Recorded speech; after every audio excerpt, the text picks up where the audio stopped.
بسم الله الرحمن الرحيم وصلى الله وسلم وبارك على سيدنا محمد وعلى آله وصحبه أجمعين ربي اشرح لي صدري ويسر لي أمري واحلل عقدة من لساني يفقهوا قولي سبحانك لا علم لنا إلا ما علمتنا إنك أنت العليم الحكيم. Seigneur, ouvre mon poitrine et facilite ma mission.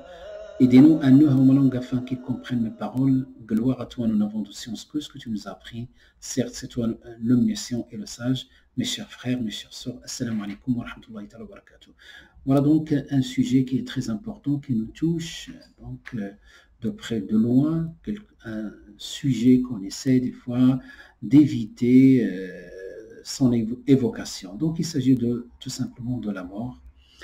Comme vous le savez, Allah subhanahu wa ta'ala voilà, nous a mis sur terre et nous a éprouvés, et il y a bien sûr le principe de la récompense dans l'au-delà. Donc ça c'est un axe central par rapport à la croyance du musulman. Et donc la mort, quand il arrive, souvent, quoi qu'on dise, on n'est jamais préparé. Mais Allah nous donne les moyens de faire preuve de patience et d'agir correctement. Et voilà donc parce que un constat donc récurrent que je constate dans nos entourages, et j'ai souhaité partager avec vous quelques enseignements concernant ce sujet-là, comment se comporter lorsqu'on apprend donc dans notre entourage le décès de quelqu'un, voilà, un musulman, comment doit-on agir? Premièrement, donc, envers le défunt. La priorité, c'est le défunt.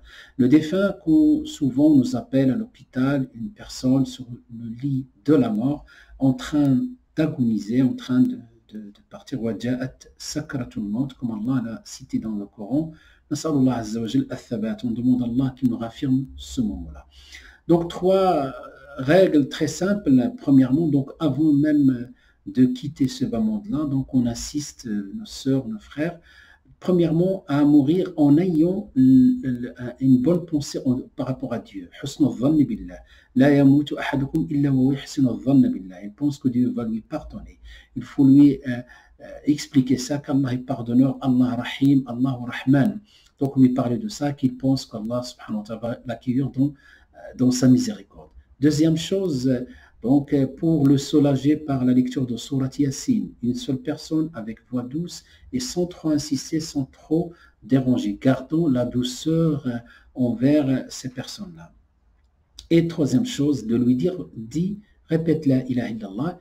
Et s'il répète la ilaha illallah, il ne faut pas lui demander autre chose, parce que le prophète sallallahu alayhi wa sallam a dit, Man kana akhiru kalamihi la ilaha illallah, dakhala al-jannah, celui qui dans la dernière parole qui meurt, et la dernière parole dans cette vie si-bas, et là, il rentre au paradis. Donc, voilà, il a besoin de nous dans ces moments-là, il est éprouvé, donc il faut être voilà, à côté du défunt. Ensuite, comme vous le savez, donc il faut l'honorer, il faut par le lavage, par la prière mortuaire, donc salat al-janaza qui est une obligation collective, et lui collecter le maximum de dua. Quand je dis collecter, donc essayons d'inviter le maximum de personnes, d'assister à la prière de l'janaza. Il a une grande récompense. Donc, comme l'a dit le prophète sallam, celui qui assiste à cette salat, il a un qirat. Il parle d'une montagne de hasanat, et une deuxième qirat s'il assiste à son enterrement. Donc, quand on arrive à l'enterrement, donc j'essaie, donc le but c'est de dire les choses d'une manière très courte et d'une manière rapide. Ensuite, l'enterrement. L'enterrement, parmi les erreurs que j'ai constatées dans nos carrés musulmans, quand on enterre, j'ai reconstaté une chose qui n'a aucune source religieuse, c'est que les personnes, ils vont se relayer un peu le matériel pour que chacun jette un peu de terre. Et pendant ce moment-là, ils sont occupés.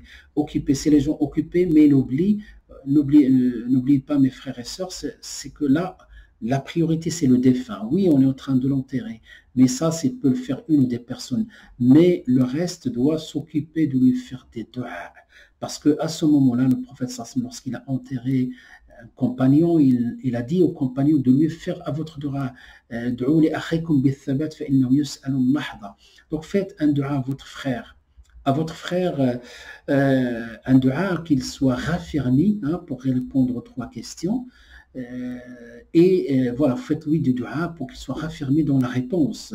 Et donc Allah il promet, hein, il dit يثبت الله الذين آمنوا بالقول الثابت في الحياة الدنيا وفي الآخرة. Donc حياة الدنيا, les ulama ils disent que c'est au moment de la mort, donc quand il voit la phase de l'ange de la mort, et ensuite quand il est sous terre et dans sa tombe. Donc à ce moment-là, on lui pose les fameuses 3 questions que tous les musulmans connaissent. Man Rabbouk, qui est ton Seigneur, Ma Din, quelle est ta religion, Ma Hadan Nabi Ladhi Bu'itha Fikum, quelle est cette personne qui a été envoyée parmi vous. Et donc la réponse dit Allah, la réponse est donc Allah, l'islam et Muhammadun Rasulullah sallallahu alayhi wa alihi wa sallam. Et donc, nous tombons, vous savez, c'est l'humilité, c'est-à-dire le défunt, il est entre les mains de Dieu, subhanahu wa ta'ala.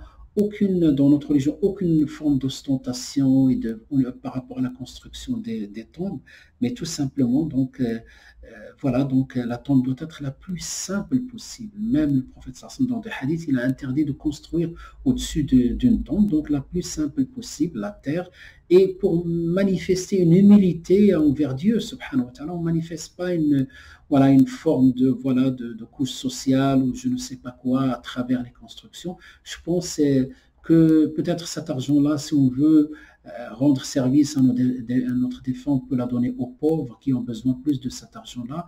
Mais le défunt, là, la seule chose qu'il a entre lui et son Seigneur, ses œuvres, ce qu'il a fait dans ce bas monde-là, et le dua qu'on va lui faire, et les sadaqat qu'on peut lui aussi, qu'on peut les faire à son nom pour lui en sa faveur. Ensuite, ça c'est le premier axe, très rapidement. Deuxième axe, c'est envers la famille, bien sûr. Envers la famille, d'abord les condoléances, donc toutes les formules de condoléances. Et la condoléance que le prophète sallallahu alayhi wa sallam a répétée envers sa fille lorsqu'il a perdu son petit-fils, le petit-fils du prophète sallallahu alayhi wa sallam. C'est-à-dire le fils de la fille du prophète sallallahu alayhi wa sallam. Et quand il a appris ça, il est dans un hadith authentique, il a dit, dis-lui, donc il a transmis ça, même dans un premier temps en disant, dis-lui, Lillahi ma akhad wa lahu ma a'ta. Il appartient à Dieu ce qu'il a repris, il appartient à Dieu ce qu'il a donné. Et ça, c'est important. Donc, c'est conforme lorsqu'on apprend ça. On dit, Inna lillahi wa inna ilayhi raji'un. C'est lui qui a donné la vie et c'est lui qui la reprend. Donc, ça, c'est une amana, ça trouh. Voilà, on était dans le monde de l'examen, de fitna, des épreuves, et il faut réussir ces épreuves. Ensuite, donc, présenter les condoléances, donc la suite de ces condoléances.